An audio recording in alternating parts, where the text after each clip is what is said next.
volume. So if your video is turned on, so you may want to put it on, provided that you are not comfortable for us to share your video, because at the end of the day, we will be sharing the recording of this webinar. So very quickly, I am Emmanuel from WAXI, TechSoup West Africa, and I am the project officer tech in the monitoring, evaluation, and learning units. And like I earlier said, I'm delighted to be here and to be at your service this morning. So quickly, what is digital security risk management? What are we talking about? What's digital security? What's risk management?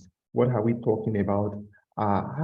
In the new age and the new era where we are, where technology seems to be at the pivot, technology seems to be the fulcrum of our work delivery.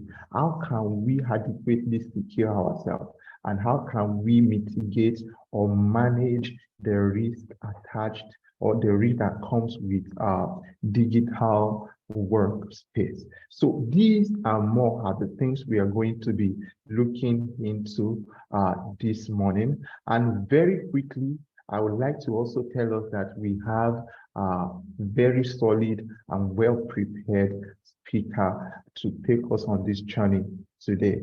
So, but before I call on or bring on the first speaker that will be touching on the digital security risk management, I would like to also inform us that please, in the chat box, there will be a registration form that will employ each and every one of us to fill. And at the end of the webinar, we'll also put in the chat box the feedback form, like a response form. We'd like you to give us your feedback based on how the session went or the sessions will go. Your input will make us better and would like to improve more. So this is why we need you to please get those done for us. So very quickly, I'd like to introduce the very first speaker that will be taking us on the first phase of the webinar. And is no other than the very Samaila Atsen-Bako, who is a cybersecurity professional. His interest lies in cybersecurity awareness and culture, digital forensics, internet governance, and leadership. I'm also happy to let you know that Samaila was listed as an IFSCC Global Influencer in Security 2022 under the Security Professionals category. In 2016, he bagged his MSc in Cybersecurity and Management from the University of Warwick in the UK, and since then he's bagged several certifications. I'm happy to tell you that with us here this morning, Samaila is ready and is ready to take us on. So please join us in this very, very interesting adventure, and we hope to have a great time with Samaila. So my very facilitator, I hand it over to you. Thank you very much, Emmanuel. It's a pleasure to be here with you guys once again. And yeah, looking forward to having a very lovely session. Thank you. Can you kindly make me a co-host so I can share my screen? Yeah. Thank you. Yes, you are. Okay. And colleagues, please, should you have any question, contribution, or anything, you can drop it in the chat box. There's a proper Q&A, question and answer session at the end of this presentation. So if you have any contribution, please feel free to drop it in the chat box. Thank you. Okay. All right, thank you very much. I believe I'm quite audible because you haven't objected to the sound of my voice so far. And I hope that everyone can see my screen as well. Yes, I can see your screen. Awesome, awesome. So thanks for having me. Like you rightly mentioned, I'll be discussing digital security risk management. My name is Samaila Atsen-Bako, and this is just a little bio about me. which Emmanuel has gracefully summarized. So feel free to go over that when you get the slides. My aim for this session is to carry us through the intersection between digital security and risk management. If you ask people, or people like me, I believe that digital security and risk management are like, let's say, like siblings. They are intertwined and they have a lot of things in common. And so we're trying to understand those things. We look at some concepts, we look at some our rules, we look at what risk management itself entails briefly. And then we'll now look at security measures we can use to handle the risks that our organizations and ourselves may be exposed to. So for a start, the world today is in what some people will call a very unusual state, considering where we were about 3, 4, 5 years ago, where everyone had to be in the office, where organizations were investing heavily, in infrastructure, on-premise infrastructure, like trying to have their own servers, their own computing environment within the office building. And when COVID came, it forced a lot of organizations to consider things like work from home or hybrid work situation. And, we now started having people this kind of setup. I have my own little setup here as well, but it's not as fancy as this one. That's why I'm using that picture. But yeah, that's the world we're in today, and even beyond COVID, there are other things that have come up in terms of the kind of job opportunities we see now. There's a lot more remote opportunities available, and people are not just working from home within their countries, they're getting international opportunities. On the organizational side, there's been, like I said, rapid technology adoption. However, a lot of organizations were not well prepared for this. So for instance, where an organization had to allow remote work for their employees, many of them did not create room for adequate training, adequate awareness on what they need to know about working from home. And the simple reason is that there was no time to prepare per se. If you look at the office environment, you typically have your ICT or IT manager there who would create the network, manage the servers, manage the email accounts and all that. But when someone is working from home, there's limited control over what you have, except organizations that have enough funding to buy specialized tools. So when you have a distributed workforce, people are kind of responsibility for, they're kind of responsible for some level of management of their devices and their security, which poses an issue. We also have organizations who do not necessarily invest so much to have in servers, to have their own infrastructure. They're now leveraging more of what's available in the cloud, which makes things easier in terms of management, in terms of even security, in terms of scalability when you need to expand or increase what you're consuming online. So, but again, on another hand, we have in cases of people getting burnt out, because sometimes when you work from home, you tend to work longer than usual hours, right? You're having people who are stressed, because you are having to regularly face, let's say, other commitments in terms of family and other things at home, because you are at home a lot more. And this sometimes can also impact people's productivity and sometimes even mental health. And then we have, obviously, a situation where emerging technologies are also influencing how we work, how we live our lives, and as well as the risks and the threats that we face.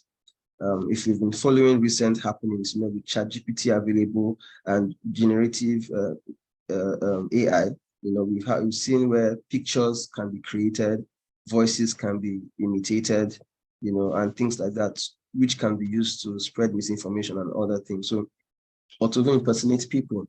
So these are some of the things, that have happened within this last 2, 3, 4 years that has shaped the world we're in today and has also affected us. Most importantly for this session, it has also changed or increased the kind of risks and threats that we're exposed to in the digital space. And that's what we'll be discussing. Just one last thing to mention. Some businesses even faced some kind of financial difficulty because there was reduced traffic, to their companies. Their revenues went down. Some of them had to, declare bankruptcy. Some of them even got shut down, and things like that. So I just remember I did mention that that side of things. So those were some of the issues that we faced during the COVID era.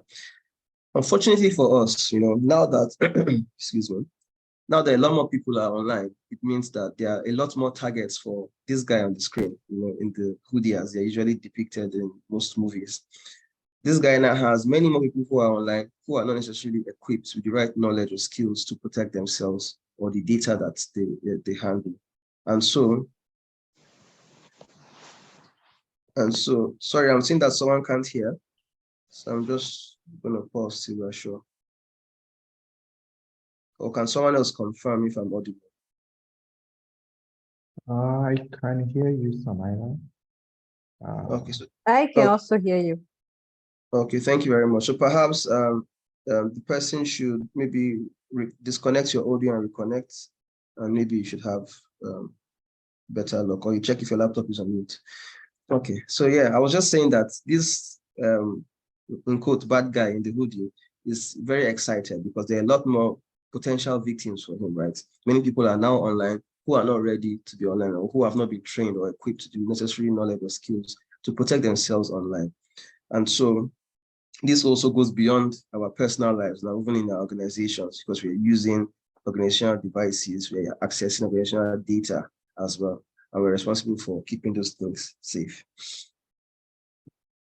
And so that's where digital security comes in, because we're trying to understand how these bad guys operate and what we can do to preempt them and to handle the threats that may come our way as we use technology, as we use the internet.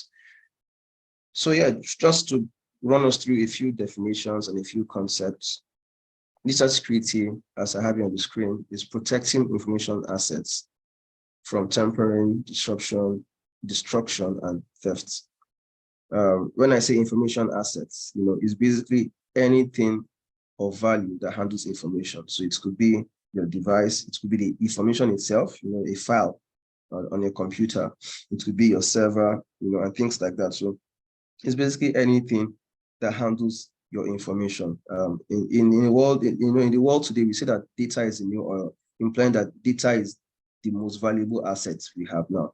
And so information assets are things that we cannot afford to leave them anywhere with anyone or exposed to public access. Those are things we want to protect. And so we do not want someone to tamper with them. We don't want someone to disrupt their operations, don't want someone to destroy them either or to steal them. So that's what digital security entails. Risk management, on the other hand, has to do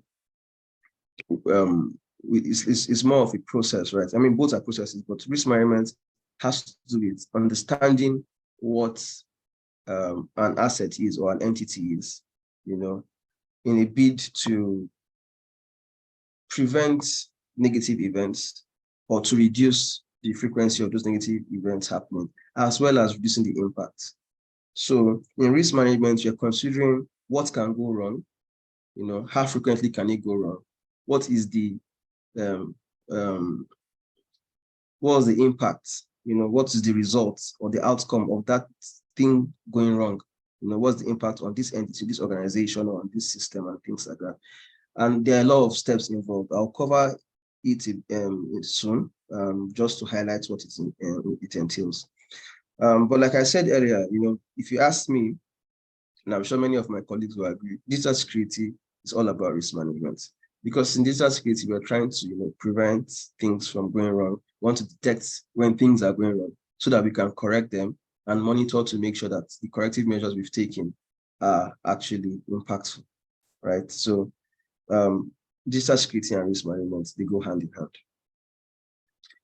So just for those of us that may want to, document and to have notes, I've put up this slide here just to talk about the phases of the risk management process. So typically, you want to start by identifying the risks that your organization is exposed to, right? It could be physical threats, things that may affect your physical security, like maybe theft of devices in the office, or it may be things that affect even the online space. But you need to be able to have a holistic discussion in the organization with key stakeholders from every department to figure out the risks that potentially affect each department and the organization eventually. Then you want to conduct what we call a risk assessment to gauge or analysis to gauge. For instance, you want to say theft of laptop is a risk. When last did we have it? Was it last week? Was it last month? Was it last quarter? Was it last year? You want to try and have a way of knowing how frequently it happens. And then you now consider when a laptop gets stolen, what happens to us? Do we lose data? Is it just the financial loss of the physical device? Maybe because all our files are in the cloud. You want to consider those things. And then you are able to create like a framework or the document that shows this analysis. And based on your findings, in terms of current situation or what's been going on, we're not able to make a plan and say, okay, this initial problem of laptop theft, how can we stop it? Do we need to change the kind of doors we have? Do we need to build a fence around our office building? Do we need to install CCTV cameras? Do we need to get physical security guards, to be there on premise all the time? These are now your mitigation techniques that you're considering.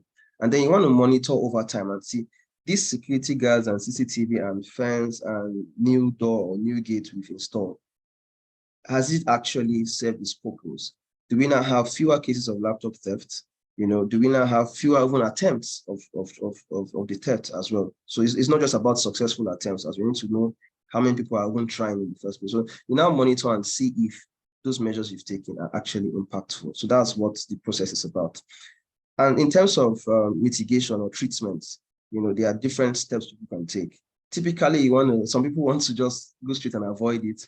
And by avoiding, it means you stop whatever you're doing that's exposing you to that risk.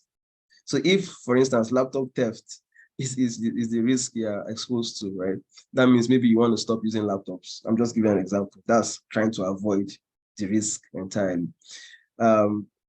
Sharing, on the other hand, means that you share the load. Just like if you're investing with a partner, you have a profit sharing, but you also have a risk sharing formula. So if you make money, you share the profit. If you make a loss, you share the loss. That's the same thing with risk sharing as well.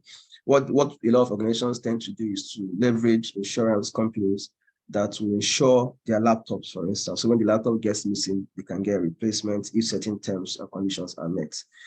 We also have reduction, or you reduce the risk. And that is what I described by having your mitigation strategy, by trying to have a security guard or a CCTV camera or building a fence and putting a gate and a secure door. Those are some of the reduction techniques. They're trying to reduce the likelihood and the impact of that particular risk. Transfer, people do transfer. It's a similar concept to sharing in terms of insurance or outsourcing a certain task or a certain operation, so they don't have to bear that on their own. But after doing all these things, if you're still having what we call residual risk, that means risk that still exists after trying to treat the risk. A lot of organizations tend to accept it. So now there are two sides to it. Every organization has what they call acceptable risk, which is their risk appetite, what they can manage, what is okay for them. And so when you get to that point of what is okay, you can now decide to accept the risk. When you say maybe the impact is too little for you to worry about, or the cost of replacing a laptop is too cheap, so you're not worried about laptop theft. That means you've accepted that a laptop gets stolen and you've moved on from the issue. Okay. Other key concepts to cover, I've mentioned what assets are. Threats is something that possesses the potential to cause harm or damage, right? Vulnerability is usually considered to be a weakness in a system or a weak point.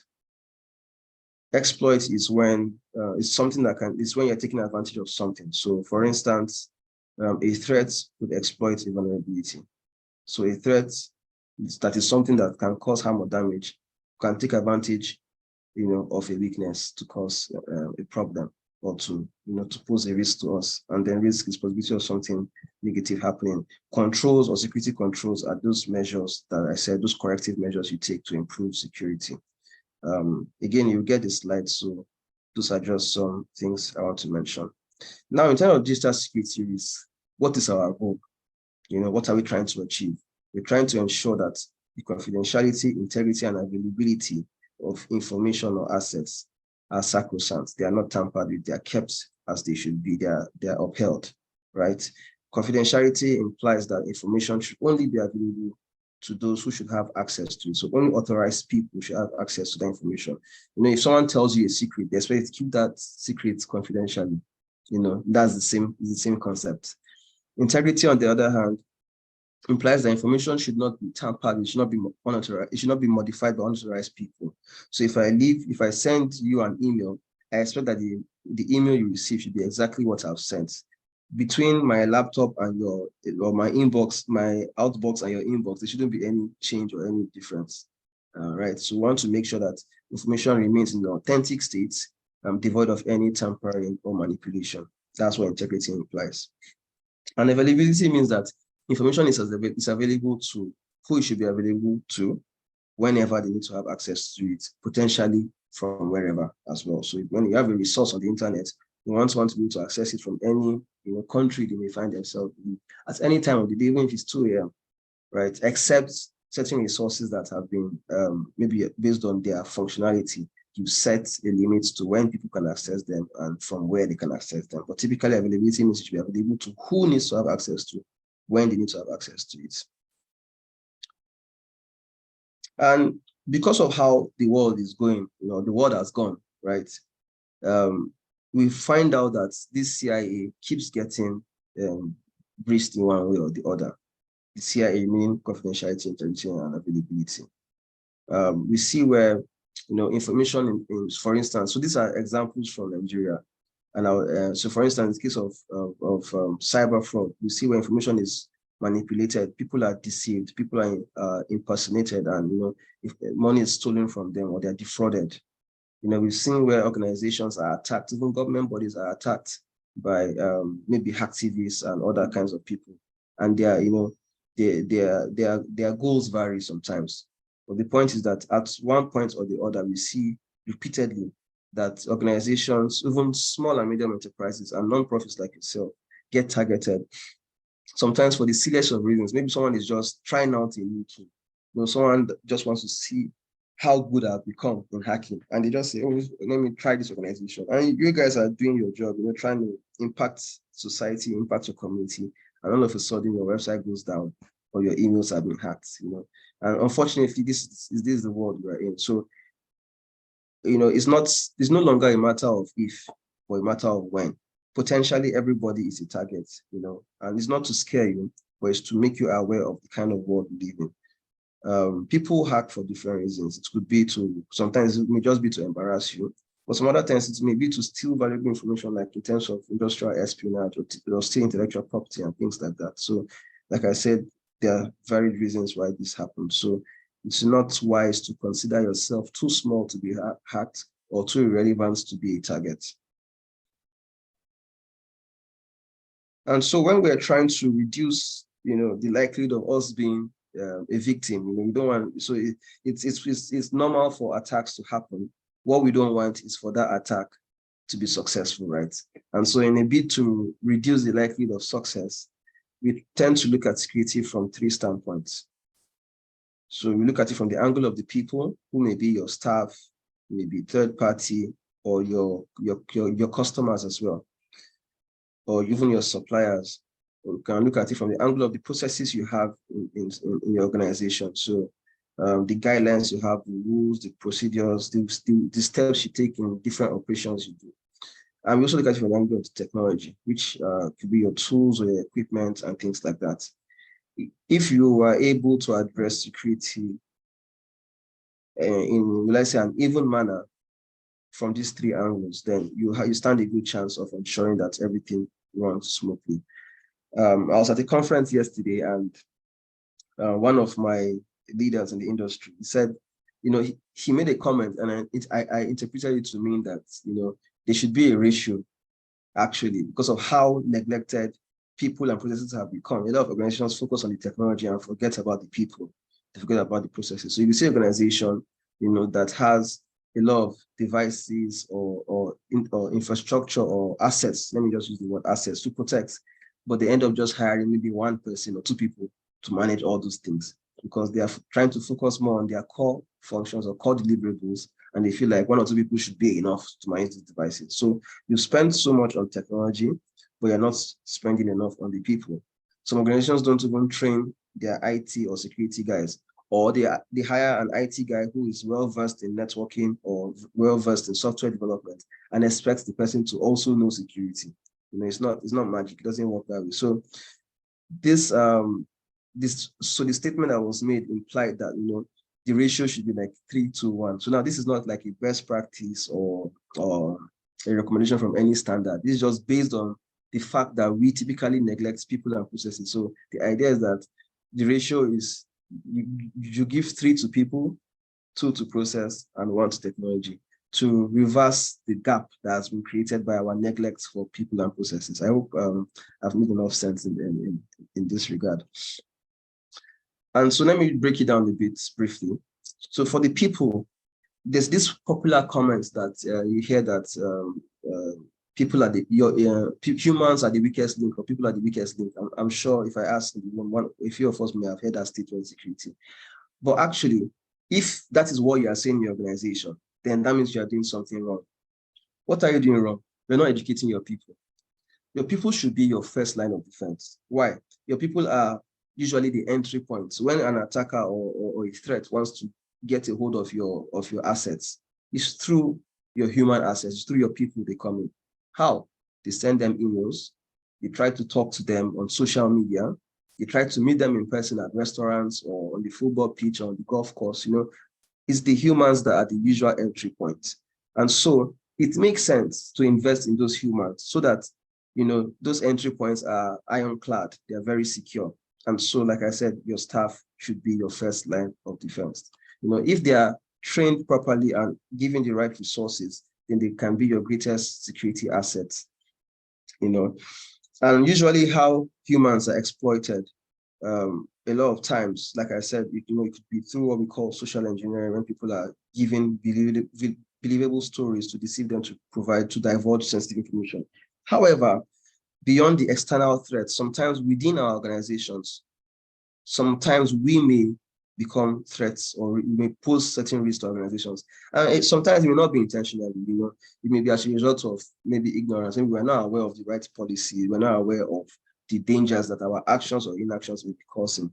We may not even be aware that we've been compromised, And so sometimes we may ignorantly or mistakenly pose threats to organizations. On the other hand, some insiders may be offended or angry. Maybe someone has been working at your firm for 5, 6, 7, 8, 9, 10 years. You've never promoted them, but somebody else joins after the first year or first 2 years, promote the person. And the person feels that I should have gotten that promotion, and the person is not happy.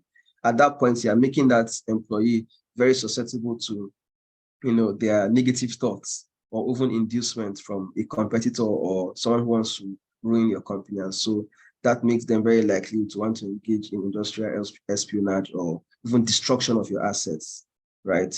There are times that even a good employee who may just not be paid well enough can get induced. I remember last year, I came across an email where the hacker had told the staff that if you install this malware on your company's server, we're going to give you like 20% of the proceeds from this ransomware attack. So that means you install the malware on the server, and it was a ransomware. And what ransomware does is that it locks up your files, it encrypts your files, and it masks them in such a way that you cannot access them anymore. So imagine an organization, you resume 8 a.m. in the morning, put on your server, put on your systems, and you can't use anything.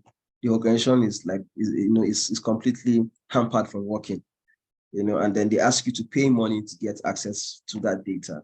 And so basically this employee has been told, and I think it happened a couple of times, they were told that if you do this for us, you will get 20% of the money. And usually they charge, as high as, I think I've seen up to $40 million being charged for ransom, and I think one of the highest payments was about $4 million, if my memory serves me right. So this thing, so imagine an employee, 20% of 4 million should be about $800,000. It's like a big payday. So imagine someone getting that kind of offer, right? These are the kind of things happening in the world today. On the other hand, we also have our third party, our vendors, our suppliers, our consultants, even like cleaners that you may outsource to, or maybe delivery companies, drivers, any organization that you work with potentially poses a risk to you. Why? They have access to either your building, like your organization premises, or they have access to your data, or they have access to you, the staff. So either through communication or shared documents, right?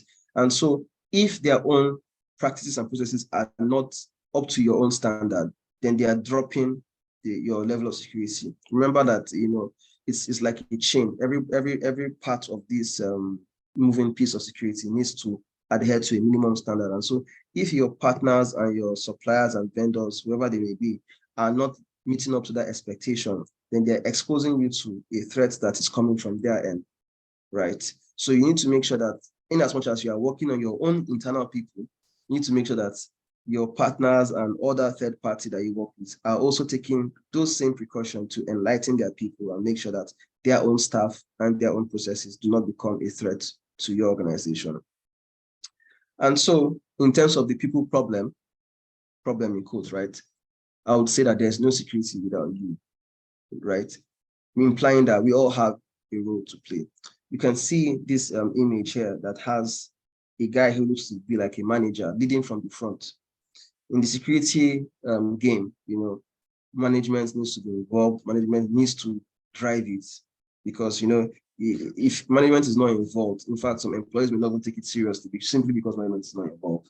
So we're in a situation where management is driving the goal, the security goal, and everyone understands that they have a role to play. So again, there's no security without you because everybody has a role to play.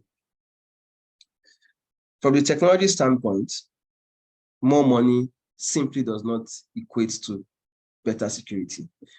In fact, if you Google this year, the hacks that happened just between January and June or July, right? And you look at the brands that have been hacked this year, I'm sure their budget for security may be what some organizations are spending on their own annual budgets because of how large these organizations are. So the more money, like the fact that you're spending more money doesn't necessarily mean your security may get better. Why? There's a difference between perception and reality. You may think that this thing you are doing, is the overall solution of all the fixes you want to implement. But in reality, that may not be the case. So you may think that you are secure while you are not actually secure. And that may make you to become like a discal in your approach because you now have a false perception, right? The idea is that just like in any investment, you want your return to be commensurate, if not even better than the effort or the money you've put in. That should be the same approach to security. And so when you want to spend on security, you need to plan. How do you plan? You want to know the assets you have, how many devices, how many servers, you want to factor all those in. For your systems, your computers and your servers or networking devices, you want to have a baseline. Baseline implies the normal operating configuration or situation. So anytime you put on this server, how does it run? How many applications are running?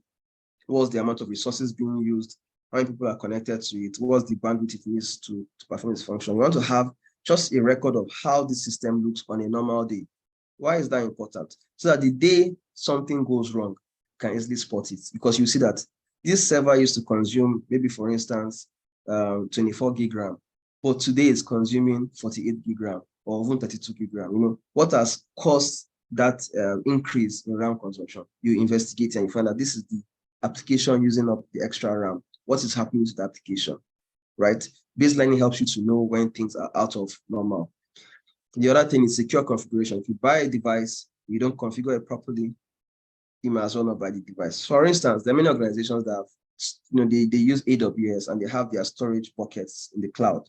Buckets is where you store some chunk of data, but that bucket is not configured with proper access control. That means they've not properly limited who can access that bucket. In fact, it's just like a Google Drive you have. You share a link to a Google Drive and you put that anyone with access can view or anyone with access can even edit.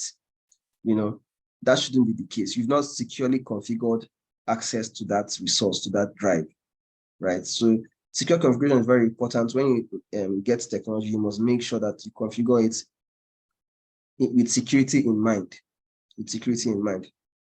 Moving on, security operations is very important. What operations implies is that you're monitoring your assets, right? You already know your baseline, so you're able to detect when things go out of place. And then you have the necessary skills and capability to respond when you spot that something is going wrong. So you want to respond to that issue, resolve the issue, and return things back to normal so that you can resume monitoring. So it's like a cyclical process. Then business continuity and disaster recovery just implies that when things go wrong, you should be able to operate at least there should be a set minimum level for operation. So even if maybe the server goes down or something critical goes down, you should be able to still perform some critical functions. That's what business continuity entails. And disaster recovery means, the ability to quickly recover from that incident and get everything back to optimal standard. Usually when things go wrong, you want to make sure you have like a backup somewhere you can restore from, those kind of little measures people take. Very, very important. Another thing to consider is what we call vulnerability assessment and penetration testing. Remember I said vulnerability implies weaknesses in our system.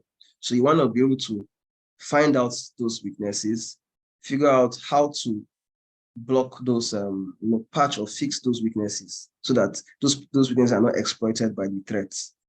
Okay, and that's when penetration testing comes. In penetration testing, you're trying to see if those weaknesses can actually be exploited. So vulnerability assessment is trying to find out what vulnerabilities exist in your different environments, while penetration testing is trying to actually exploit those weaknesses so that you will know the different ways. So it's very possible for one vulnerability to be exploited in multiple ways, right? So you want to figure out the multiple ways that vulnerability may potentially be exploited so that you can fix all those areas. I'm sure on our laptops, on our phones, we get software updates, we get application updates. A lot of times those updates are not just to add new features or to change the appearance to make it look fancier. No, a lot of times those updates are to fix security issues. And that's why we always advise that you do not delay your updates. Once you get an update prompt, you need to install it immediately. In fact, just before coming on this session, I got an update prompt. But I was like, if I restart my system now, I don't know how long the update will take, and I didn't want to do it. So I'm breaking my own rule, right? But don't be like me. I guess there's this to close this section. There's a saying that a fool with a tool is still a fool. It's a very harsh statement. But what it's just trying to imply is that if you invest in security, again, I'm buttressing this fact. If you invest in security, in tools, in equipment, but you do not invest in the person handling that equipment, then you are basically wasting money, right? So the person is still limited to the knowledge that they have. So investment in people is very important. I'm just buttressing this fact before I leave to the next area.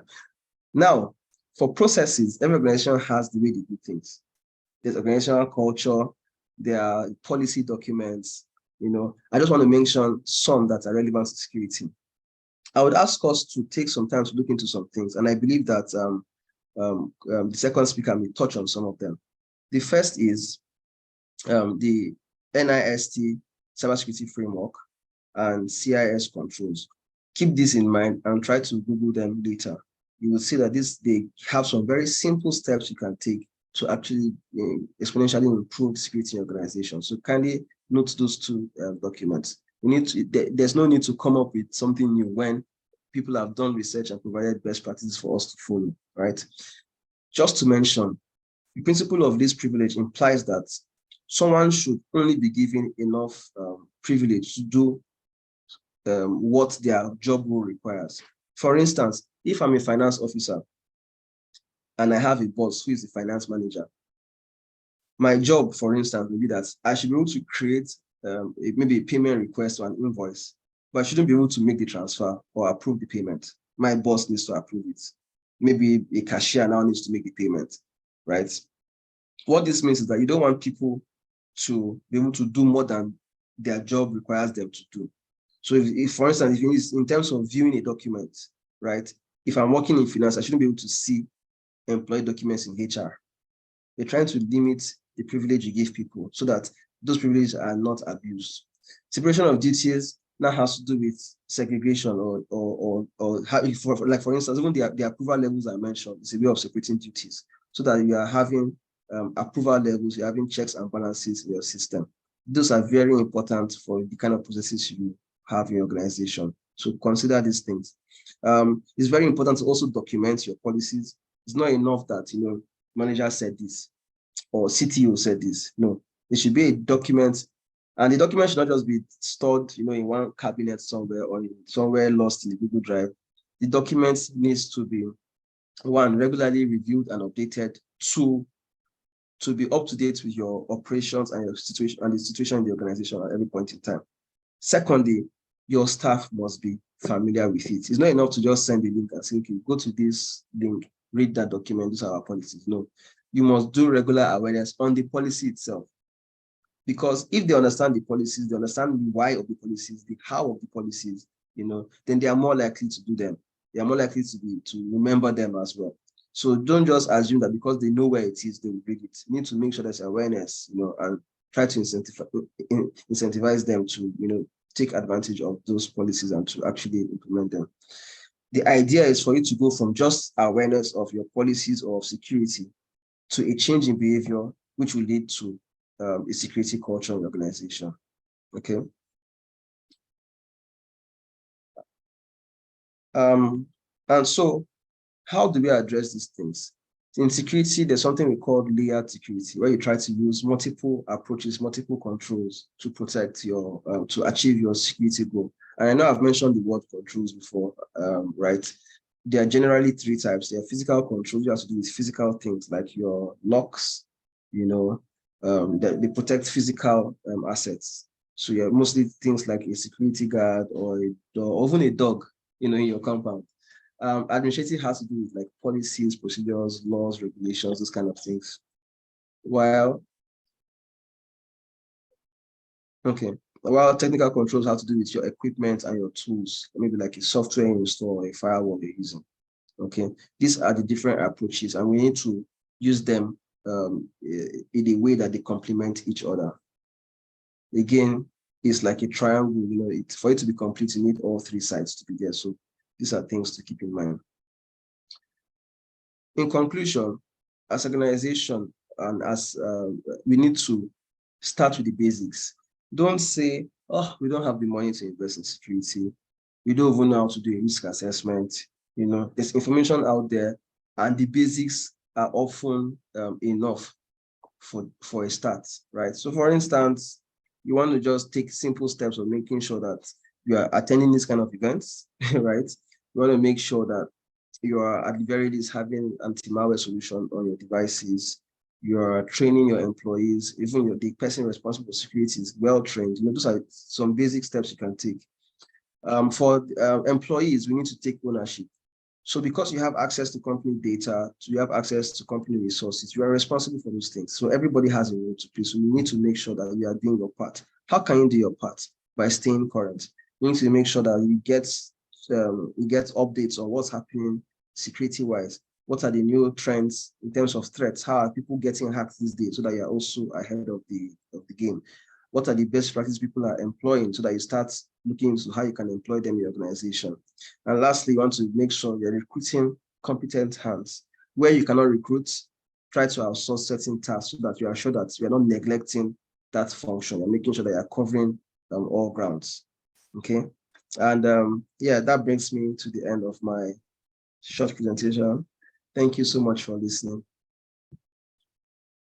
Thank you so much, Samaila. That's simply amazing, amazing, amazing. Thank you very much. What a session. I think personally I got a few takeaways from that session. The first of it being that people matter more than tools. No matter how much you invest in tools, it's still actually subject to the people involved. So you cannot neglect the people, and you've got to bring everyone together into the awareness of digital security. So thank you very much. So colleagues, this is the time for question and answer. Please, if you have any question, feel very free to put them in the chat box. And when we are dealing with it, if you have something, you can indicate with a raise of a hand if you need to talk. But please feel very, very, very free to ask questions, to contribute. If you have experiences to share, this is the time to do that. If you have contributions to make, it's in order at this moment.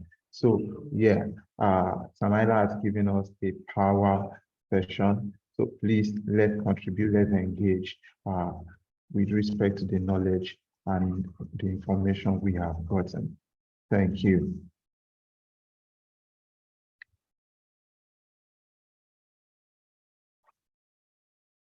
Anyone? Yes, I have a question.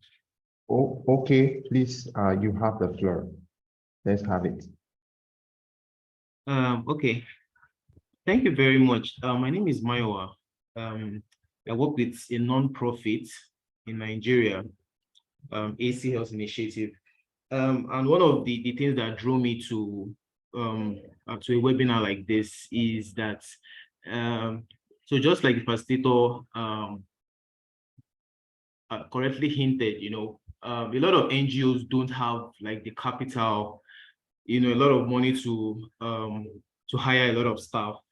And so one staff might be would have access to a lot of things, have access to the human resources, to accounts, to a lot of things. And I'm looking at it that as an NGO growing, what can we do? Because, okay, so you don't have a lot of money to get a lot of staff to do this, to do these individual things, how can we better leverage the little staff strength that we have, and then probably incorporate all these things that you mentioned,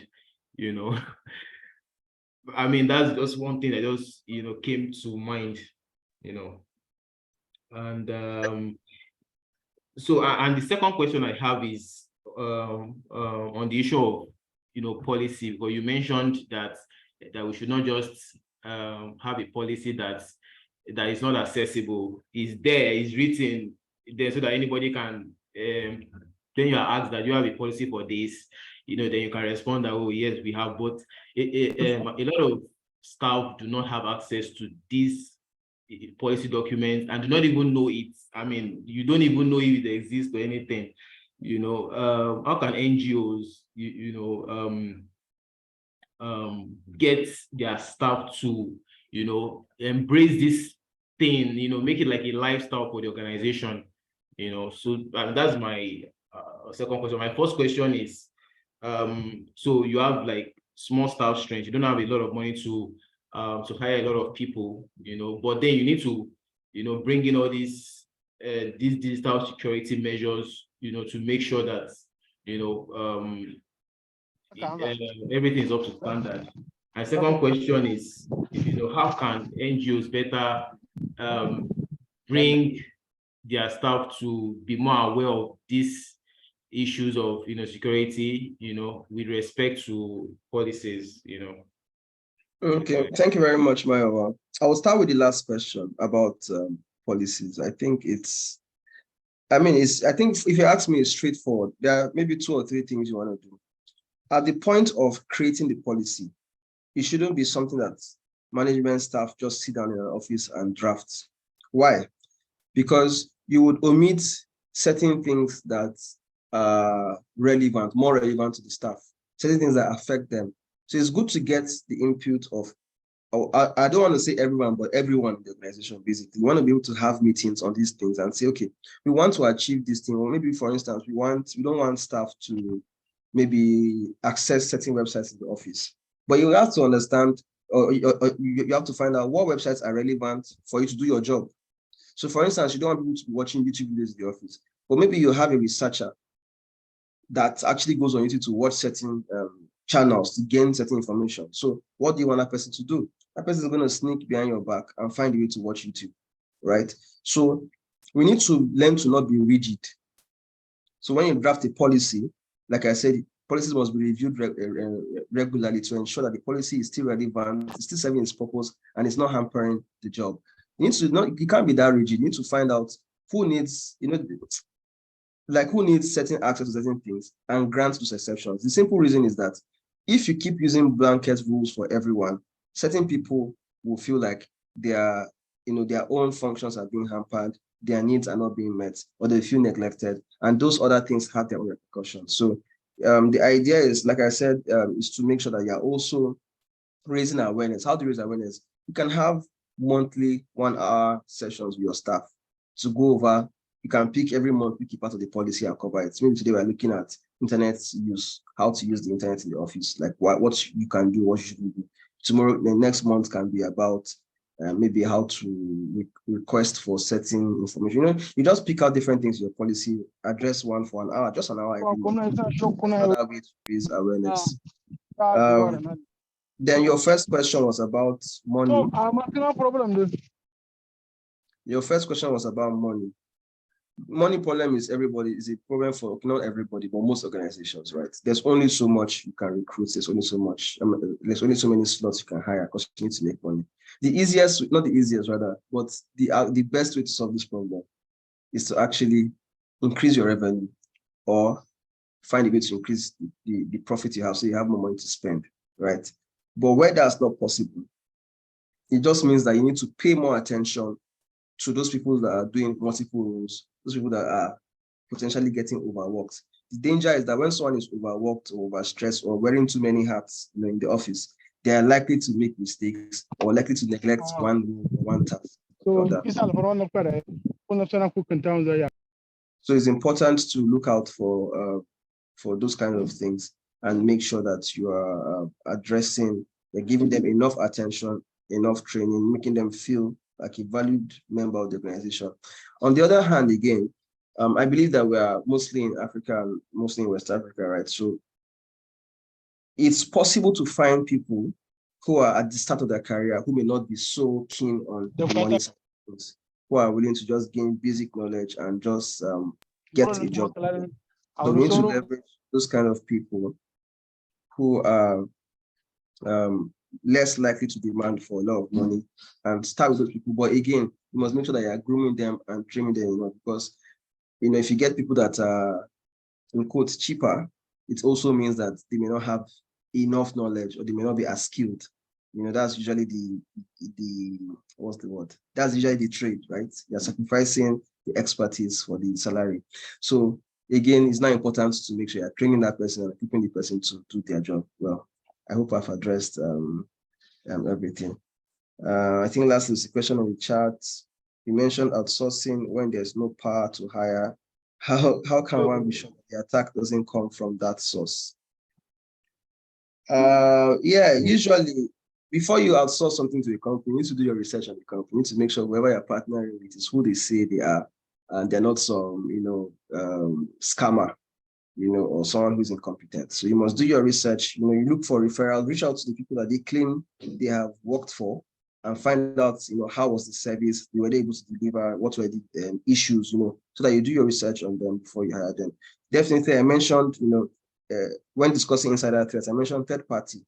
When you outsource, that's a third party. So you need to make sure, you're looking into who they are, making sure that they're not creating more threats or more risk for the organization.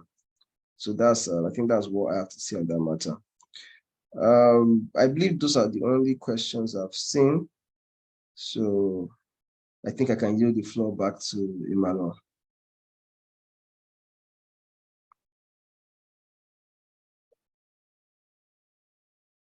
Thank you very, very much, Samaila. I think, like we can see in the responses or in the chat, those are quite very spot on. Thank you so much for this. And at this junction, I think we are good to transit into the next session. And this next session, like I said at the beginning of the webinar, has to do with the incident response planning for nonprofits. We've been able to take a look at the first part, which is digital security risk management. And very quickly, like I did at the beginning, I would like to also reiterate that please, if you are here and you intend to have your video open, please do not forget that this is a recorded session and you may not be comfortable for us to share your video. So if you want to, you may have to rethink that. Also, There is a link in the chat box. We'd like every participant of this webinar to help fill it. This will give us the ability to be able to share the recording of the webinar and the presentation slides with you. So right about now, we will be moving to the other session. Our presenter or the speaker is also very much here and is ready for us. Before I go into it, I would like to say that he is an expert and is by name Kwame Asante. Kwame Asante is an experienced and highly skilled IT consultant with over 7 years of industry expertise, working across private and civil society sector. Kwame has a very strong technical background and deep understanding of IT systems and infrastructure. Kwame is also a very, very skilled facilitator and a speaker who has made notable appearances. Without further ado, I also like to let you know that Kwame is currently the Marketing and IT Support Officer at the West Africa Civil Society Institute. So as we begin to start this next phase of the webinar, please join me receive Kwame Asante as he leads us into this exciting session. Thank you. Over to you, Kwame. Thank you very much, Emmanuel. And thank you as well to everyone gathered here. I should commend Samaila for such insightful, knowledge shared with us all. I have personally learned a lot from that.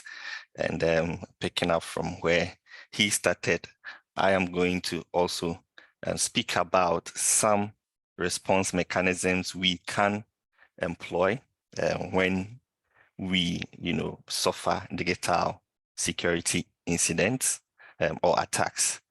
So today we are going to look at some digital security incidents. Some have already been touched upon, and then we'll look at incident response planning, how we can plan so that we can quickly recover and not lose our organization and our businesses. And then how we can also detect and analyze incidents, which is very, very important. And then we'll look at incident containment and eradication. And then we will look at some post-incident activities. And then we will have some recommendations for handling incidents in general. So when we talk about digital security incidents, it kind of relates with digital security threats or attacks. So, any incident that seeks to attack your computer systems or your digital platforms, either to stop it from working, to make it malfunction, or to acquire some information from you. And these days, whenever you are speaking about the consequences of digital attacks, you can also add loss of life, because that could be some of the effects of digital attacks or digital incidents. So this is just, examples of some jargons and terminologies when you are looking at examples of digital security incidents. So we have malware, which is the short for malicious software, that is intended to do bad to your system. We had phishing, which we may be familiar with, receiving emails that mimics authentic sources or legitimate sources, but are rather, from illegitimate sources and intended to cause harm. Spear phishing is another example of phishing. Man-in-the-middle attack. This happens when you are connected to public Wi-Fi or even within your own network. If it is not secured well, someone can place themselves in the middle of whatever you are sending across to someone. They can intersect that piece of information, modify it, and then they will be sending or controlling what is sent to and from your computer. And denial of service. This is when an attacker wants to overwhelm your systems with a lot of traffic so that no one else can access your system. So these are just, typical examples. And I must say that these, attacks are evolving by the day, and there are new types of security-related incidents. So this is not all. There are quite a number of them, and even with the ones that we are familiar with, the techniques, and the tactics that is being employed by hackers keeps changing by the day. So it is very, very important that we know some of these things. The first point of trying to solve something is knowing how that thing even works, or how it operates. So it is very important for us to note that. Okay, so let me start by asking colleagues here if we have ever encountered any digital security incidents or attacks. If you have, you can just put yes in the chat. If you have ever encountered any digital security attack at all. Okay. And if you can briefly just write what or how or through what device. For instance, a pen drive is one very common way that we get attacked, or we get some sort of malware or viruses on our computer. So if you can put just one instance, if it's virus, you can just put virus, social engineering, anything that you can share in the chat. I'm seeing a lot of yeses. I'm tempted to say that anyone that uses a computer, and I believe that most of us are here with devices, digital devices, so we may have suffered, a cyber attack. The key is whether we actually know that we suffered it or not. Okay, so I can see malware attack, social engineering, phishing mail, and then my device got lost. The thief immediately controlling the groups I belong to. Wow. Yeah, so that also tells us that physical security is very, very important. Much as we try to secure ourselves digitally, because if your device is kept safe from physical access, that is a huge step towards securing yourself. And then an account was hacked and a link was sent for us to click.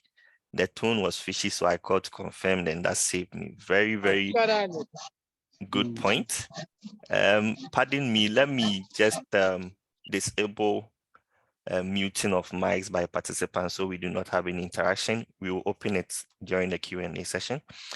Okay, so that is also very, very important. The moment you identify or you notice, suspicious activity or message or link in your email, it's very important that you report it, to your IT administrators or the designated person in charge of security in your organization. And that can go a long way to save everyone. And then the last one is we engage someone to manage our social media page, but we had issues with the tax delivery.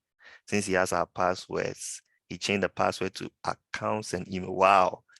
That is also very, very important here. So we have to measure or be cautious when we are sharing information, to people. So yes, I mean, it is good that we all have a sense of how digital attacks are and the consequences they can have on us and on our organizations. But the question is, if assuming you had some steps in place or some policies or guidelines in place that you can fall on whenever you suffer some of these attacks, will the case or will the approach that you used be a little different from how you dealt with it at the point? So we are going to look at that extensively. And one thing that we should also have in mind is that when these incidents occur, the time and manner we handle them and deal with them is very, very important, because it can have the tendencies of going through some progressive ways to cause more damage or harm if you do not attend to them in a very swift manner. Okay. So then that takes us to what we term as incident response. What comes to mind when we say incident response? And so I'll just pull up this definition here. So it's the systematic approach that we can take to detect, analyze, and respond to security incidents in the digital realm, right? So this is just a short definition, but there are some key components that, you know, we have to have in mind whenever we are dealing with incident response. And as I've already mentioned, detecting them is as important as also resolving them. So that should be done in a very rapid fashion. We need to really be hands-on in terms of timeliness when we want to detect security incidents. And also, we also have to ensure that we are minimizing loss, you know, and distraction, instead of waiting to fully eradicate whatever damage is being caused. You have to take proactive steps, you know, with the idea that you are trying to minimize the loss as you are, you know, moving along. And also you have to try and mitigate the weakness that was exploited. So assuming it was an attack that came through an email, you should probably consider disabling the email that had been exploited. And also you have to put in measures that will help you to restore your IT services or your digital services. So these are just components that you can consider when you are looking at incident response. But one will ask, why do we have to worry ourselves with incident response? And I was pondering over this myself, and I actually came to this notion that almost every attack that is, you know, launched on an individual in any organization can be considered as an attack on the whole organization. Why am I saying this? Usually we are connected to our organization system in one way or the other, either through using and sharing the same network or internet, or even sharing the same cloud facility or infrastructure. So for instance, if your organization uses an organizational email that is hosted by Webmail, that is hosted by Microsoft 365 or even Google Workspace, and you realize that you collaborate with your colleagues through these platforms, you get to the office, you all connect to the same internet. Now, if an attack is launched on a colleague and then this colleague has malware and they are sharing files, there's a tendency of this malware being transferred to other colleagues.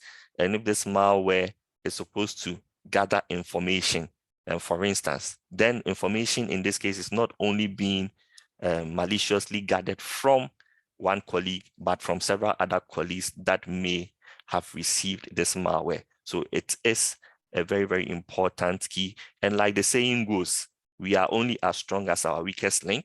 So in an organization of 10 staff, 9 people can be secured, but only one weak link can bring the organization to its knees when a cyber attack is launched on that one weak link.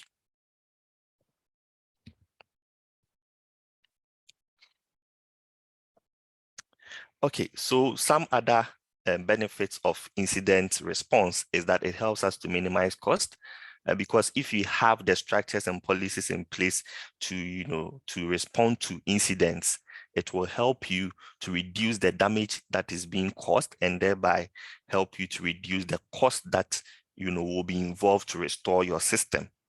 It also helps us to gather information that can help us to address future incidents or to even prevent them from happening in the first place. And then in this day and age, there are a lot of legal issues. If you are an organization that is collecting data and information from your partners, it is very important because you are responsible for keeping that information safe. You know, and organizations have some legal, you know, policies in place, and then such that when you receive the information and you don't handle it well, or you are not able to keep it safe, you know, it can have serious repercussions on your organization. You know, some of these legal issues may not exist in our context, but they are in existence, and gradually we are getting to that era. So it's important for us to take note of that. Now, Samaila mentioned about the NIST cybersecurity framework, and the NIST is basically the National Institute of Standards and Technology, you know, and then they have a cybersecurity framework. So looking at some phases of incident response, we want to look at what NIST is proposing because it is widely accepted and widely used by a lot of agencies. It's not the only one, but it is fairly one of the most popular ones that, is very, very good and has been assessed by a lot of industry players and deemed to be befitting for the purpose of incident response. So we are going to take a look at that, and it has 4 main phases. The first phase is on preparation, and then the next is on detection and analysis. So before you begin any plan for incident response, you need to prepare yourself, and we are going to look at all of them in details. And after you've prepared, you need to look at ways that you can detect and analyze digital security incidents as and when they are happening, and even before they happen. And once you are able to detect and analyze, you should also be able to contain them. And once you have contained them and paused or stopped them, you have to be able to eradicate them and remove them from your system. And then you have to recover your system and make it, able to operate as normal. And then once you are done with all of this, you need to also put in measures that can help you to decide what to do next and how to go about the next, your post-incident activities. So we are going to start with preparation. And in preparation, there are some key elements that you can consider. So I'll be sharing the slides with you so that you can have these points to yourself and then make use of them. Now, preparation is very, very fundamental, to the success of incident response. Usually people overlook this, but it is very, very important that you prepare yourself adequately. And it starts with, establishing an incident response capability, assessing yourself to see what you can do and what you cannot do, and equipping yourself with the needed knowledge and skill to do that. And then the major key here is to put together an incident response team. And when you are putting together a team, you should be able to identify roles and responsibilities of each team member. So you are not just, saying that this group of people are doing this, but you need to, consider the skill level of the people you are bringing on board and the departments probably they are coming from. So you can have people from IT, and if you have designated people, for digital security, you can have that. This can be internal in your organization and also external people. And as I mentioned, legal issues are likely to also be involved when you are dealing with digital security incidents. So you might want to have a legal representation as well. And if your organization is is huge, or if even you have partners that are huge, you may want to also have some PR, some public relations people on board in case you have to answer some questions or you have to deal with media. And then definitely there should be a representation of management, for key decision making in the response team. And then you also have to make sure that you secure your systems, networks, and applications sufficiently, so you cannot have or prepare for incident response and you are not taking care of your systems. You are not making sure that your systems are not vulnerable to attacks. In the preparation stages, you have to make sure that you are installing the right applications to enhance your security. And then you are providing training to your staff, creating the awareness, so that they can also be prepared. In securing your security systems, you can also ensure that you perform risk assessments, and to check which of your systems are vulnerable and which ones are not. You have to also ensure that your networks are also secured, because that is one of the highest forms of cyber attack entry points. So you have to make sure your networks are very, very secured. Install softwares that will help you to prevent malware, viruses, trojans, and the likes, and you are good to go.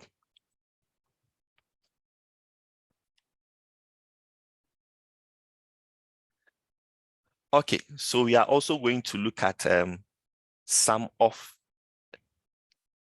the benefits of, the preparation stage that you have to also take into consideration, just to let you know that it is really one of the very important, stages of your incident response. And the first one is for you to minimize the impact, because if you know the steps that you are going to take with every incident type and category, that will help you to minimize the impact of that attack, because you are not waiting for the attack to happen before you decide. The time that you're going to spend to decide or to come up with an approach is going to, cause more damage to your system. So in the nutshell, it is always important for you to choose security by design.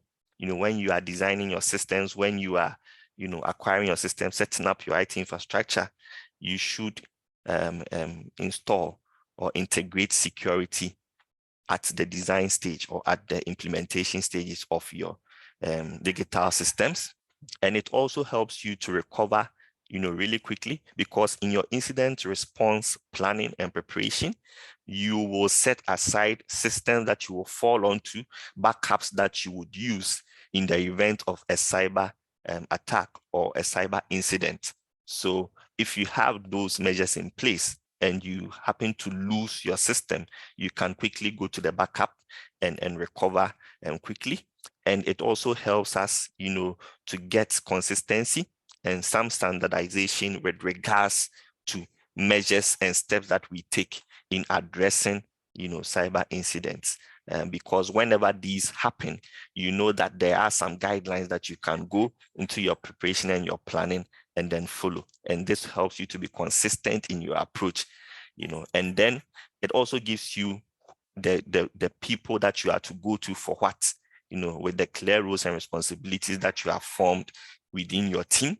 And then the training and preparedness always helps, because there are times that colleagues even receive emails that they do not have any idea about, and that this email, for instance, is a phishing email or could be malicious. So if you train your colleagues on how to identify some of these things, it will really help, in mitigating the risks that comes with cyber incidents. Okay, so the next one, the next phase of your cyber incident response plan is detection and analysis. And this is very, very important. One of the ways or some of the things that you can use to detect and analyze your cyber incidents are signs. Looking out for some signs that can be attributed to cyber incidents. And what are some of these signs? What are some of these signs? We'll take a look at some of them, but these signs can be categorized into two, main categories. And the first one is incidents that may occur in the future. So there are some times that you will see certain signs, and these signs are only informing you that this incident may occur in the future. And there are some times too that you will see a sign that will indicate to you that this incident may have occurred already or may be occurring. So we are going to look at some of these signs, and then I will leave you to tell me whether you think these signs are a precursor or an indicator.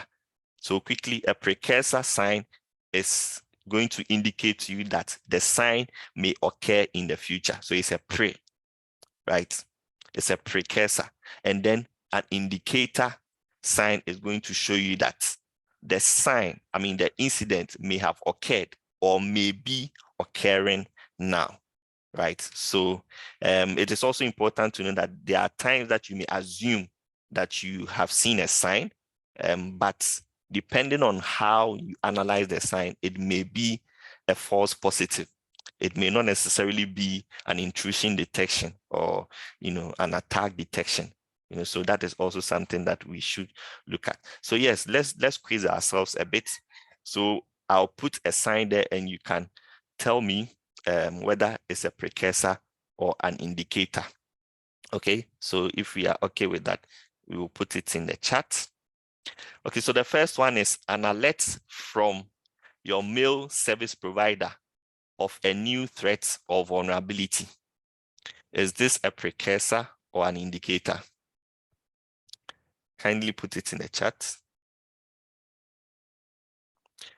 An alert from your mail service provider. Okay, Amina said it's a precursor.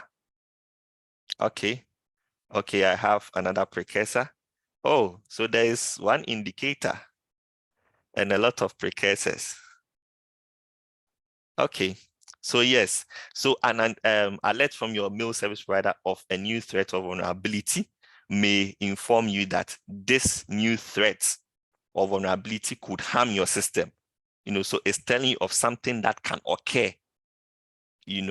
So perhaps technical words play a role here. A threat and a vulnerability is not necessarily a successful attack, or a successful breach. So it's a threat. So it exists as having a potential of harming you, but has not occurred yet. So thank you very much. The next one is rampant phishing emails. So you are receiving rampant phishing emails, in your organization. Is that a precursor or an indicator? Okay, we have indicator. Indicator. Okay, I have 3 indicators. Any precursor? Okay, great. So I have 4 indicators now. Okay, yes, thank you. So yes, we have seen phishing emails as one of the security, digital security attacks and incidents that happen. So if you are receiving them, and then that means that you are in it. So it is occurring, and so that is also one of them. And then the next is your antivirus software alerts when it detects that a host is infected with malware. So you are getting an alert from your antivirus that malware has been seen on your computer. Is that a precursor or indicator?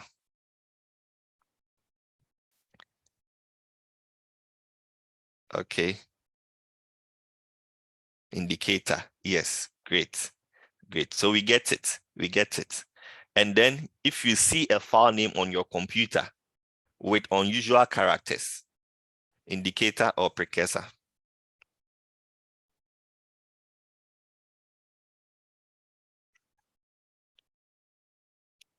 Okay, indicator as well. Great.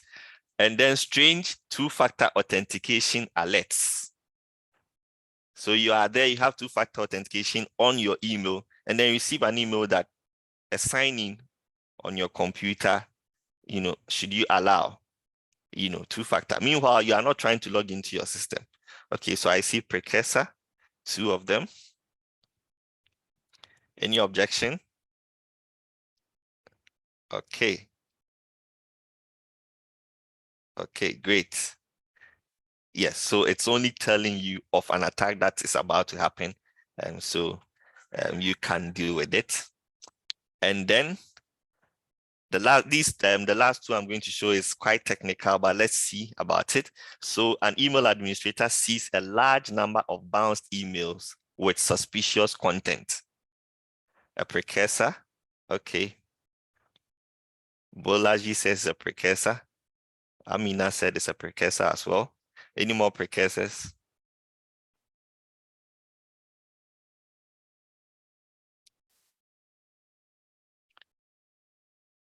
Okay. Yeah. So aside it being a precursor, this is your system also at work here. Your system is actually, informing you of, attacks that are bound to happen or imminent threats, if I can put it that way. So that is definitely a precursor. And then the last one is a network administrator notices an unusual deviation from typical network traffic. So your network administrators usually would see the traffic flow on your system. Your IT people will see that every day there's this amount of traffic on your systems. Now, if they identify an unusual deviation, different from the normal, how would we put that?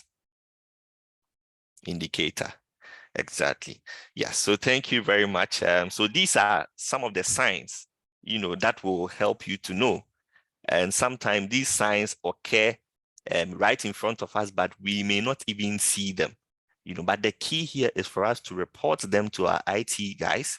And in the case we have incident response team, they have to take it up from there and try to, work on them. So you can see that these are very, very common, and you may even assess them to be of minimal effect. But these are just some examples of how cyber attacks of major impact begin. So you can just receive a phishing email. You may think it's of no, major consequence, but it just takes one colleague to click on the link, and then the consequences that may follow may be dire or extreme. So once you see these, the key here is to respond.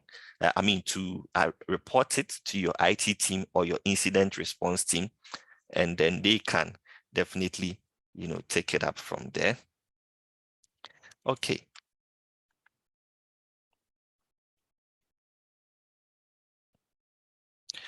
Okay, so the next thing that we are going to look at is how we can contain, once we have been able to identify the incidents, that through the signs that we will see. How do we contain and how do we eradicate or even recover from these incidents?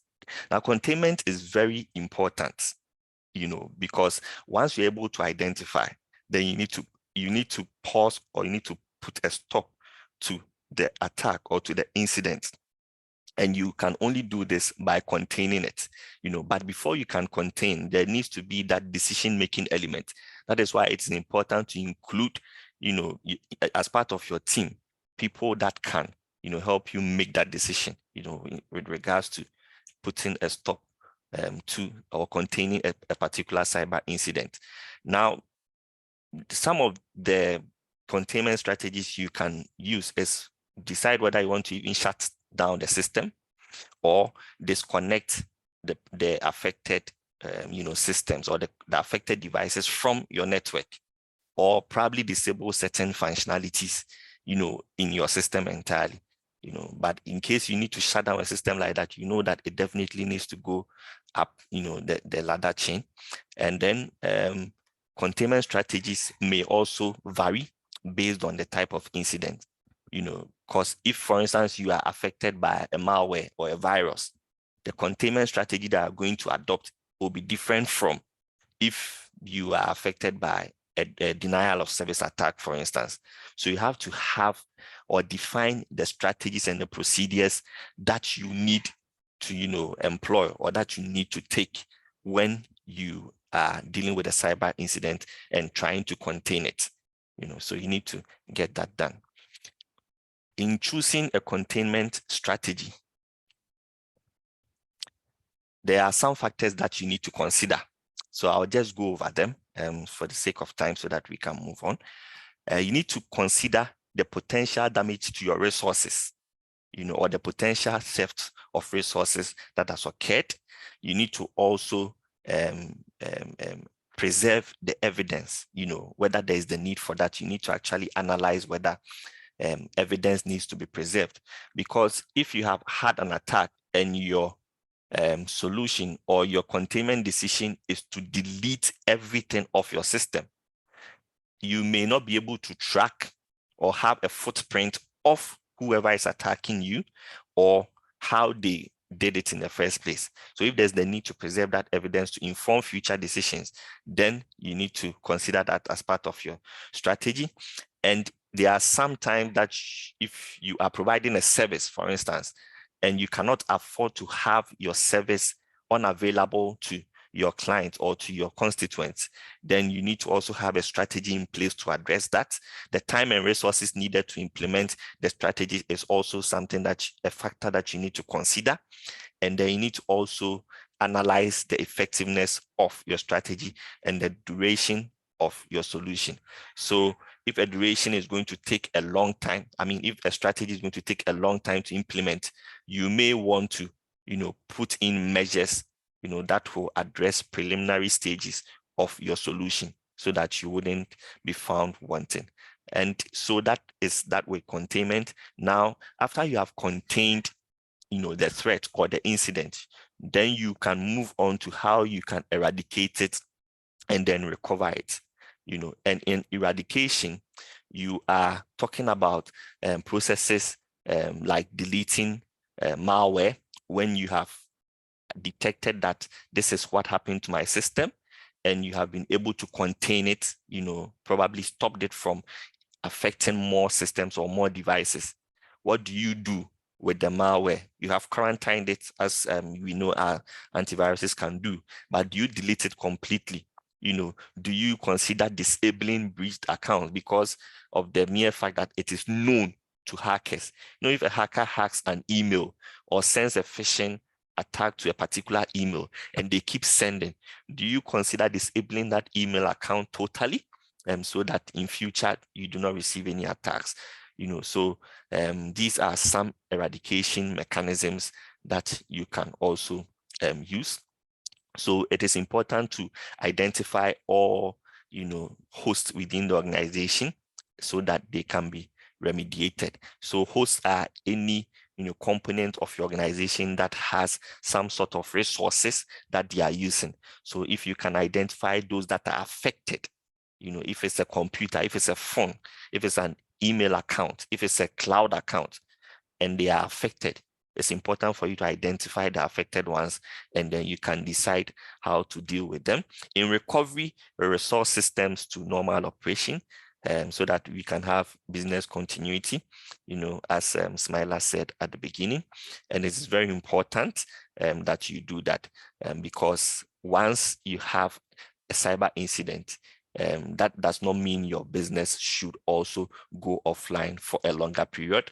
If you have an eradication and recovery plan in place, it should only take you a matter of time, hopefully a shorter period of time, for you to be able to recover, and continue with your operations as an organization.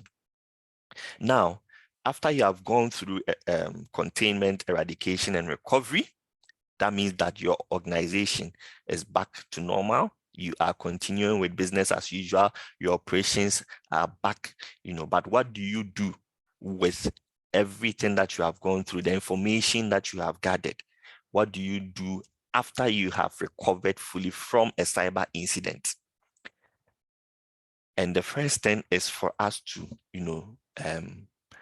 consider one of the most important parts of your entire incident response is learning and improving, learning and improving upon what happened and making sure that it does not happen again. So your incident response team at this point would reflect new threats and then consider, installing or integrating new and improved technology through the lessons that are learned. So these are some of the questions that you can ask, after your recovery. You can ask, concerning what exactly happened and the times or the number of times it happened, how well your staff and management performed in dealing with the incident, so that you can know whether there is the need for additional training, there is the need for additional skill or capacity, acquisition, for instance. So it is very important. And then you can also check whether there was proper documentation and whether the documented procedures in your incident response plan was followed. Because the first reason or the main reason why you developed that was for it to be followed, and to help you recover. So if you have been able to recover, did you follow the steps? Did you have to modify some of the steps along the way? It is very important that you ask that question. And you also have to assess what information was needed sooner, or what was needed, probably earlier than the anticipated period in your guidelines, and then what corrective actions can prevent similar incidents in the future. So these are just some example of questions you can ask following a cyber incident recovery. And then the next thing that you can also do as a post-incident activity is use the collected incident data So you can use the activities, the lessons learned activities, to produce a set of objective and subjective data regarding each incident. So it is very important that the lessons learned that you have gathered from the questions that you asked earlier, you can use that to come up with some data regarding the incident, and then the total hours of involvement, and particularly the cost, because this could justify whether you need more funding for your team, because some of these implementation plans can or may require fund and a lot of it, depending on the depth of the incident. So you can use this information to inform the budget constraints and the budget allocations for your incident response plans. And then you can also study the characteristics, of your cyber incident, and then it will help you to identify some weaknesses and threats, as well as changes in incident trends. Now, this is very, very important. You remember we mentioned that these cyber incidents are changing by the minute, and by the day. So through some of these, data that you collect from incidents, it can help you to identify trends. And it's important to note that not all incidents that happen may end up, being a successful attack. So assuming you are able to identify through a precursor sign and you're able to stop it from happening in the first place, what you would have is data, of how you identified that precursor sign and how you stopped it and prevented it from happening, and that is a very good, factor to consider. So these are two, ways you can implement post-incident activity. First of all, by documenting lessons learned, and then using the collected data from your lessons learned to improve on your future cyber incident performance. All right, so to close this session, we are going to look at some recommendations for your incident response. So these are some key elements that you can pick, and then you can begin using in your organizations for your cyber incident response. Okay, so the first thing is to put together a diverse team. As we have already mentioned, the team should be made up of, several diverse people that are competent in different areas that are relevant to your cyber response needs. So that is very, very key. And then you should develop an incident response policy with clear guidelines, so that you have something properly documented that you can follow and adopt anytime there is a cyber incident. You need to also consider acquiring tools and resources that may be of value during your incident handling. So examples of these tools, we are talking about antiviruses, for instance, that you can use. We are talking about firewalls, we're talking about VPNs, all of these are tools that you can consider. And definitely, if you have a diverse team that has skilled personnel in security present, they can advise on some of the tools that you might need, to handle incidents. And then you have to also prevent incidents from occurring by ensuring that networks, systems, and applications are sufficiently secured. And this has got to do with also training your colleagues as well. So if you have skilled colleagues that are aware of some of the signs of a cyber incident, it goes a long way to help you to secure your systems, so it is very important and that we take note of that.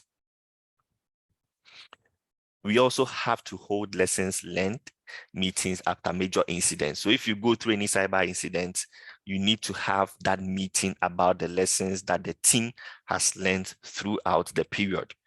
And then you need to record all information as soon as a team suspects an incident has occurred. You do not have to wait for it to manifest itself further, and penetrate your system further before you take action. every sign that you see has the tendencies of causing huge damage. It has the potential. So you need to record every information about it so that you can be aware of trends, how these things occur. And they might be unique in every case, just because there are several of these malicious intruders out there, and each of them have different ways, and they are also trying to even use different methods every single day. You also have to safeguard your incident data. I remember Samaila mentioned in an organization, the malicious people or the hackers offered, their first culprits, their first victim, some percentage of the money they were going to demand. So assuming you have been able to identify some incidents, and then you are releasing everything about the incident data to even people within your organization. There are some of these incident data that needs to be kept within, the incident response team, and so it's very important, because the moment this information goes out there, you are basically handing over, some keys to your intruders that, look, this is our incident response plan. This is everything we do to even identify how you come into our system. So take it. And what would they do? They will take it and find a loophole and a vulnerability somewhere that they can hit. So definitely you have to safeguard your incident data. And then you need to also, just like they are, finding new ways and means and forms of attacks and incidents, you also need to establish strategies and procedures for containing the incidents. And this is very, very important, for us to take note of. So these are just some key, recommendations for your incident response journey. And to end with my presentation, I'm going to show us this checklist here. That's something that once you have the slides, you can take it and you can modify it. This is actually also coming from the NIST cybersecurity framework. And this is a checklist, that you can go through once, you are dealing with or you are handling incidents. So the first one, and it's tackling the 3 stages or the 3 phases of incident response, other than the planning. So the planning is there. The plan actually encompasses every other thing under the 3 phases. So under detection and analysis, you may want to, first of all, determine whether an incident has occurred, based on the lines that you have put together in your guidelines and in your policy. You need to be able to outline each and every instance that will help you to know, or that once any colleague sees, they know that, no, this is a cyber incident. And then you need to analyze the precursors and then the indicators and look for correlating information. So this is a lot. Yes, looking at the time, I will just give this out as part of the slides so that you can modify it, and if you have any need for assistance, that our doors are always opened. And so I'll draw the curtain here, so that we can have some questions and discussions around what has been shared. And so I'll hand over to Femi now. And Femi, you can let me know if I can unmute the microphones now, so participants can also freely do that from their ends, when they want to speak. So thank you very much for your time and for having me. And Femi, over to you. Thank you very, very much, Kwame.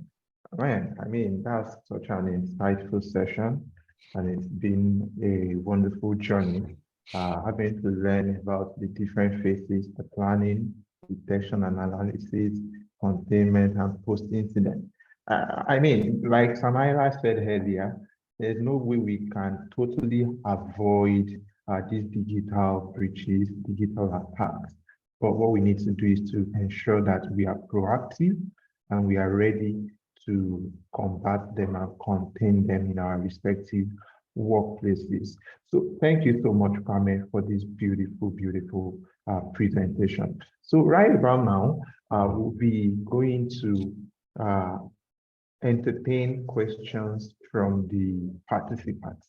So please, if you have questions, this is the time you can raise your hand or drop it in the chat box. We are here to entertain your questions. If you have contributions, you have opinions, please do well to drop them in the chat box.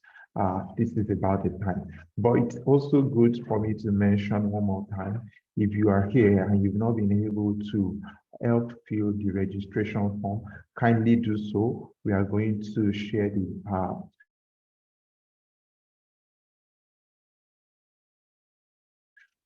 recording and the present from that form you'll be filling. So please, you want to do that.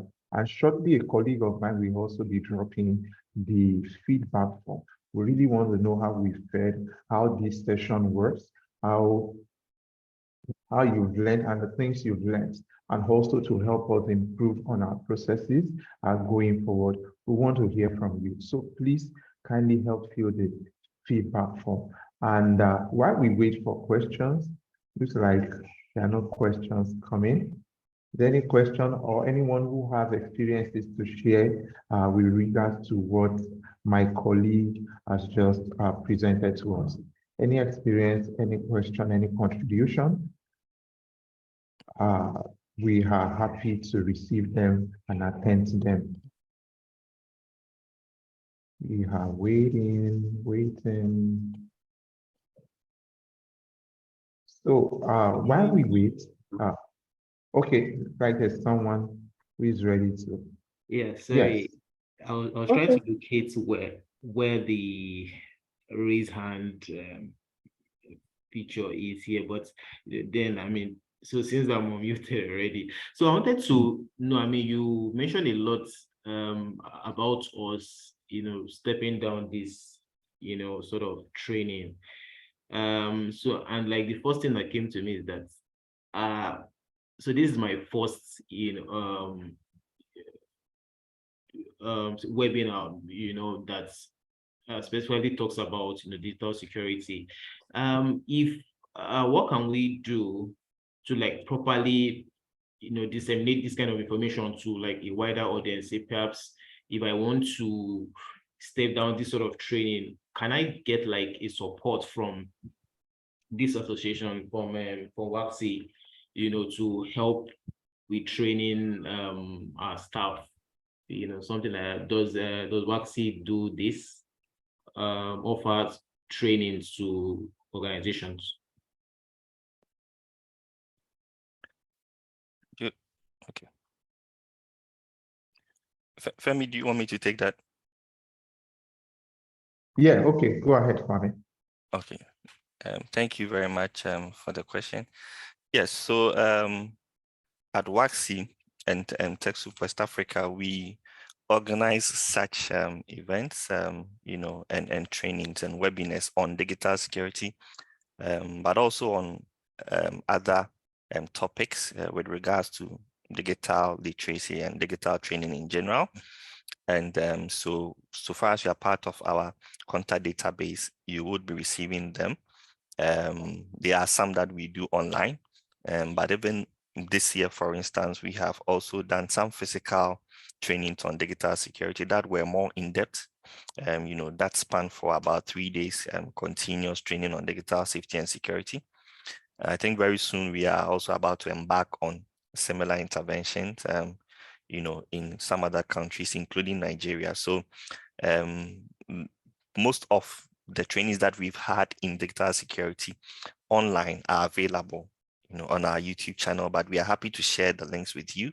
But also, if you are part of our contact database now, you would be receiving some of these calls, to register for some of these trainings, whether the online ones or the physical ones. So I would say that maybe we can look at it from that angle.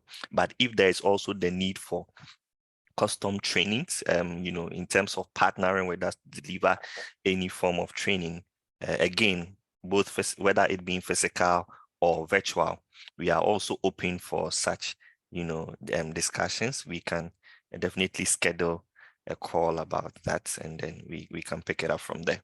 I hope that answers your question. Thank you. Yeah, thank you, Kwame. I mean, that's just spot on. That is it. So we are happy. You can reach out to us by email, by call. We are happy to attend to you. So right now, looks like the session is one that was well understood by our participants. So there are no questions. I am having the privilege now to bring up my colleague, Frank Sombo, for the closing remark.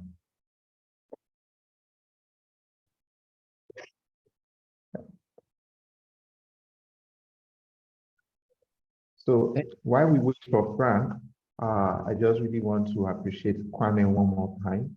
Thank you for the time. Thank you for the session. We really, really appreciate it. Okay, thank you, Frank. Over to you now. Thank you very much, Femi, and thank you, Samaila, Kwame Asante. You've done justice to the topic today. And I would like to invite colleagues, participants, and partners to give it up to Kwame Asante and Samaila, and shout out to you. Kindly please join me, use your reaction. You can give them a thumbs up or a handshake, a clap, or however you want to celebrate it. Thank you very much for your generous support. It's been a very great and enlightening session today. We have some goodies for you, so I urge you not to disconnect before we get to the top of the hour. And so we want to appreciate you for spending the time with us and going through this session. It has been already established that this is quite of a very short time to go through the details of what a full-fledged digital security training may entail. However, it's part of the process to create awareness and to provide platform for education for civil society is more than critical in our days for us to be conscious of the fact that the threat is imminent. And Samaila said it, is not a matter of whether or if it will happen, but when it may happen, because we are all at a certain level of vulnerability.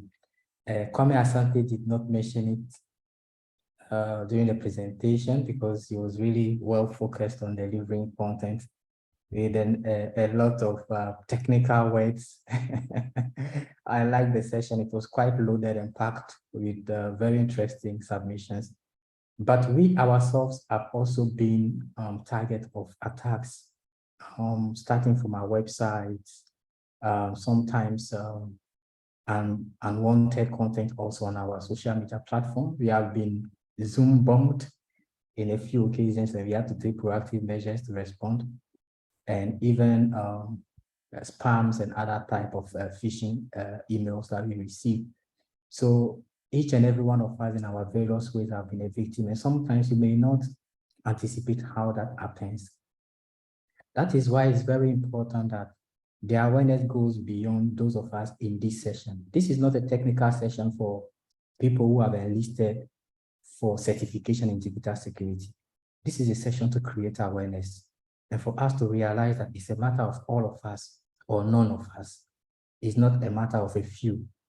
And as we are involved in this conversation, we have become pockets of knowledge and skills that will have the mandate to replicate it, because it will be a disservice to humanity if after all that we have heard and the things we have been exposed to, we just keep it to ourselves. And so here comes a question that I would like to ask to us. What do we want to do after this session? From the little that we have learned, what are the next immediate 2 action steps that each and everyone would like to take? I would like to see your submission, and I promise that those who participate in this, I reserve something for you before we draw the curtain. So what do we want to do? Because one thing is to be in a session, another is really to say that, okay, when I take a step back, I can't but make sure that this comes to materialization in my organization, that I provide the fence, I provide the shield, and I take part in building that front line that will protect my organization infrastructure and assets. Femi, I see that your hand is up. You can come to the floor whilst I'm receiving submission. I've seen Bonavita said team awareness training. Thank you very much for stepping in. Very good. We appreciate. So others, please let your submission come in, and then I will unfold what we have reserved for you. Femi, come. Yeah, thank you, Frank. Yeah, I was just trying to vocalize what Bonavita was sharing. Okay. The team awareness training. Thank you very much. And- Use the chat so we don't have to disrupt the flow. So you can use the chat, 1 or 2 submissions. So John Obaba says, I will develop information security policy and manual. Wow. Okay, just from this session, that's great. Develop incident response policy, form a team that will respond. Very good. Thank you, Rosemary. Philip says, I will conduct staff trainings and information knowledge update. Very good. Thank you very much. Mayowa, create a plan that involves training my colleagues and review current digital security policies. It's already good to know that you have existing policies in the organization. Patricia, I would like to step down to my team and also create awareness. We carry out technology education as part of our activities. We'll incorporate this training into our curriculum. Okay, so the few of us who have been able to respond, you have saved the day for the rest of participants in the room. Very good. Let your responses flow. And I will just share with you a few resources we have available that can take you a step further from what we have shared today. So Femi, you can drop in the chat the link to WACC's recent digital security landscape mapping of civil society digital security in West Africa. And Nigeria has a great fit in the report because among countries that had seemingly high vulnerability issues, Nigeria came very strongly. So you would like to spend your time, you can read the summary of the report, you can read the recommendations, and then we have specific country reviews of policies and regulatory frameworks for all the countries in West Africa. So you can take a look at Nigeria. It's very insightful. There are a lot of insights you can get from that to inform policies and to inform actions and capacity building. In addition to that, there are other capacity building or learning material that I would like to share with you. So Femi, you can drop in the chat the HiveMind URL. So HiveMind is a community of practice for digital security activists. And we encourage everyone to log onto the HiveMind platform and to explore the resources that are available there. And we have specific West Africa related cases that also WACC is involved in. You can create an account and interact with other digital security activists from across the globe. And then right after that, there is what is called a security awareness training series. So you have episodes of security awareness training. So for those of you who like to conduct a step down training for your colleagues, you have very short videos. They are about 3 or 4, 5 minutes thereabout that you can use to address yourself personally. And you can also use that to step down the training in a very funny but educative manner. So Femi can also drop that in the chat. And then you have a digital first aid kit. So if you don't know where to start from when there is occurrence of an incident and how to be able to cater for the issues that you are facing, the digital first aid kit can be a go-to resource for you to know how to apply what we have discussed in the webinar. And then after that, you have a resource that can help you to analyze the security of your website, right? So you can use that to scan your website or your domain to see if your domain is safe from external threats or attacks. So these are just a few. We don't want to inundate you with too much, but these are quite purposeful content that have been selected for you to complement what we have learned today. And we hope that that will be very useful and helpful for you as you continue to journey in this process. As Kwame Asante mentioned, we have subsequent training coming up around September, October for organizations who have applied. That will be on site, and it will cover 4 countries, Cote d'Ivoire, Senegal, Ghana, and Nigeria. So I hope some of you have applied, and whatever the case, we look forward to meeting again very soon. And we hope to continue to hear from you. Make a request for the software and product that you are entitled to through this program, for your antivirus, for your cloud protection services. And let's keep in touch, and feel free to reach out to us if you have any concern. Thank you very much for your time and attention. I wish you all the best of the rest of the day. Wow. Wow. Thank you so much, Frank. What a Mayowa, generous. you are welcome. Mayowa, sorry that the application is closed at this time. And we are reviewing applications for those who have submitted. But we'll keep in touch for any other opportunities in the future. Thank you, Frank. What a way to close a webinar by generously giving out. Thank you for the information. Thank you for the resources. I want to believe that apart from the learning, we also feel blessed at the end of this webinar. So, having said all, please, would like you to keep close contact with us. You want to reach out to us if you have any need. We are here. We are just an email away or a phone call away.